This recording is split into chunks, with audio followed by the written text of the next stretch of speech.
Chapter 2. Zip disappears. Zip bounded nearer and nearer to the running man. It looked as though the dog would win the race. But before he could reach the thief, a long black car, which had been parked at the side of the road, pulled out, and the rear door opened. The man with the poodle under his arm tumbled in, and the sedan roared down the highway. Zip, baffled for only a moment, tore after it at a terrific clip until he was a mere dot of tan fur in the distance. "Oh, I wish there were a policeman here to chase that car," cried Pam, stopping to catch her breath. "Why, look, there's Officer Cal," panted Holly, who had turned around to look for one. The children raced back to speak to the handsome young policeman, who was a friend of theirs. "I'll go after the thief," he said, and striding to his motorcycle at the curb, thundered up the highway. The door of the armory had opened to let a stream of people out onto the sidewalk. Among them was the father of Dave Mead, a friend of Pete's. Mr. Mead stopped near the young Hollisters and called out, "Hello, Hollisters, where's that prize-winning dog of yours?" Quickly, Pete told him what had happened, and said, "Mr. Mead, would you help us follow Officer Cal? He's chasing the thief." "Why, sure, my car's right here. Jump in, we'll go after him," shouted Mr. Mead. "Dave will be sorry he missed this. He walked home." The Hollisters climbed in, and the car whizzed along the highway in pursuit of Cal and the man who had taken the prize white poodle. The officer's motorcycle turned off the highway onto a dirt road some 2 miles ahead, and Mr. Mead followed it. "This is the old way to the airport," he told the children. As their car rounded a curve, they saw the motorcycle drawn up at the roadside. "Look," Pete cried, "that's the dognapper's car in the ditch. I hope they caught him." Mr. Mead stopped his motor, and they all jumped out. There was no one in the black car they had been chasing. Officer Cal was looking it over carefully. "Where did the thieves go?" Pete asked. The policeman shrugged. "They disappeared before any of us got here." "And where's Zip?" Pam inquired. The officer said he had not seen their pet. "Let's try calling him," Ricky proposed, as the policeman began walking around in search of clues, to show where the dognapper and his friend had gone. "Here, Zip! Zip!" the children called loudly. "Where are you?" They waited hopefully, but Zip did not come. Ricky beat along the dried shrubbery at the roadside, fearful that their beloved pet might have been hurt and could not answer. The others walked ahead toward a brook that ran under a bridge, looking for some clue to the dog. Pam was the first to see one. "There's Zip's blue ribbon," she cried, running down the bank to the edge of the stream. Holly and Pete followed close behind. From a ragged little bush fluttered a muddied strip of blue silk. "Officer Cal!" Holly shouted. "Come here quick, please." The policeman hurried over and took the bedraggled ribbon from Pam's hand. "It's the ribbon Zip won at the show, Officer Cal," cried Ricky, rushing over. "Then your dog may not be far away," replied the officer. Several other people had driven up by this time. They ran to the stream, thinking there was a clue to the dognapper. In disappointment, a man said, "What about my wife's dog? Her poodle, Champion Fern Lake Enchantment, is a trick dog worth several $1,000s. You've got to find him, officer."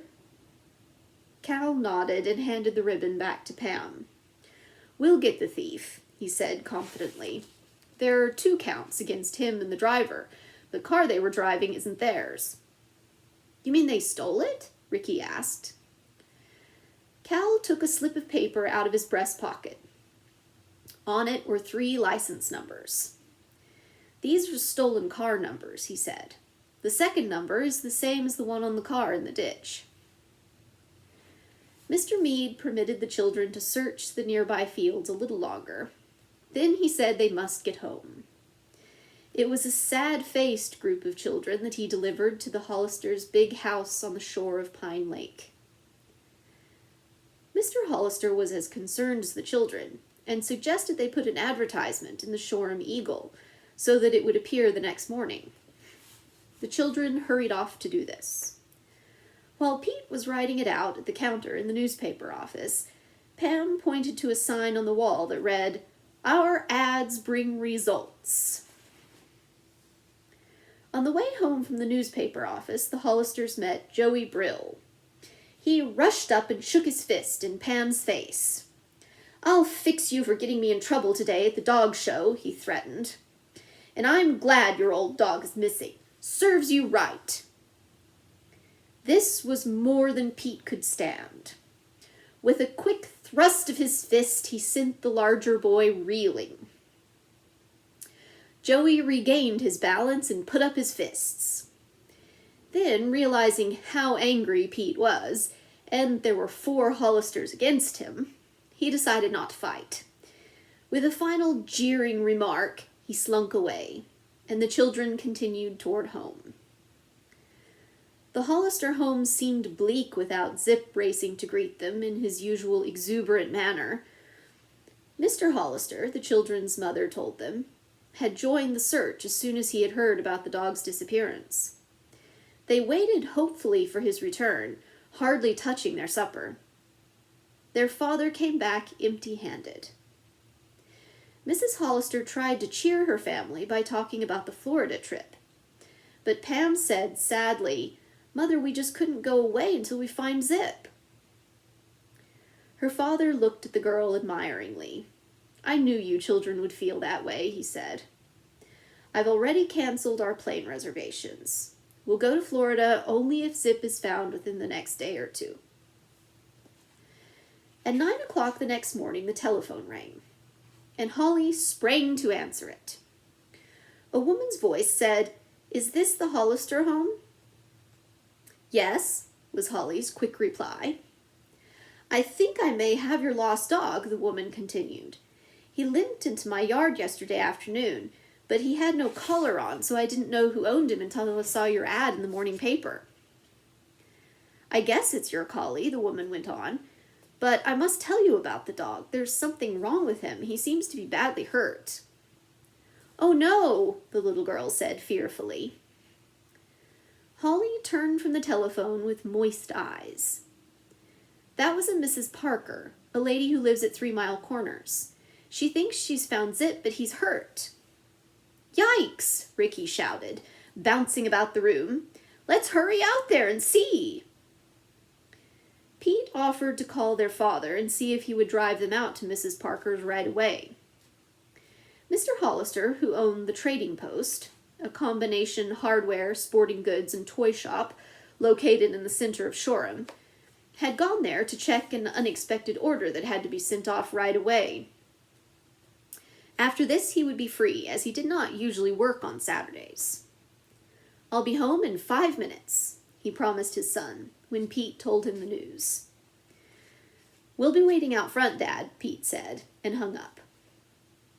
As the 4 older children hurried into their coats and hats, Mrs. Hollister said, "While you're gone, Sue and I will put a clean blanket in Zip's basket, and we'll have fresh water in his bowl. Oh, I hope he'll be all right." When Mr. Hollister pulled into the driveway, the children scrambled quickly into the station wagon. He headed for 3 Mile Corners. "Tinker and Indy are tending the store for me," Mr. Hollister said. He referred to a kind elderly man and an Indian named Indy Rhodes, who worked for him at the Trading Post. On the outskirts of Shoreham, Ricky suddenly pointed, exclaiming, "Look, Dad, here comes Officer Cal on his motorcycle." As the policeman approached, Mr. Hollister honked the horn and stopped. Cal swung his motorcycle around and came alongside the station wagon. "Any news of Zip?" he asked. "Yes, we think so," Pam answered, "but we're awfully worried about him." She told Cal the story. "We're on our way to 3 Mile Corners now to see if it is Zip," Pete put in. "Good," said Cal Newberry. "I'll go along as a police escort." "I'm the President of the United States with my own special police escort," Pete pretended.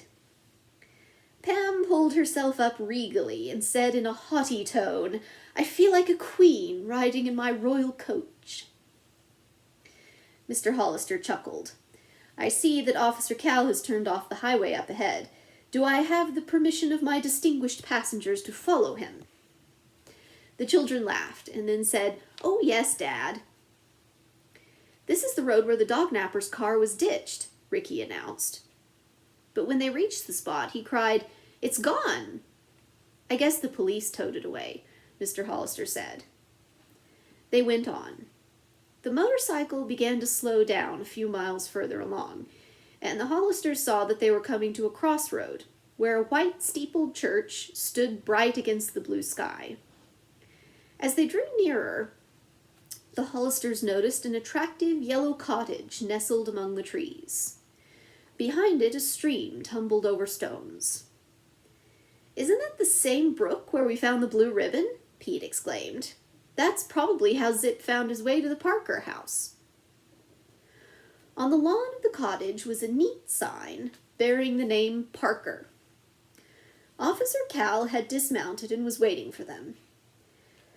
As they walked together toward the house, a young woman opened the front door. "You must be the Hollisters," she said warmly. "Please come in. The dog is in the kitchen by the stove." Would it really be Zip?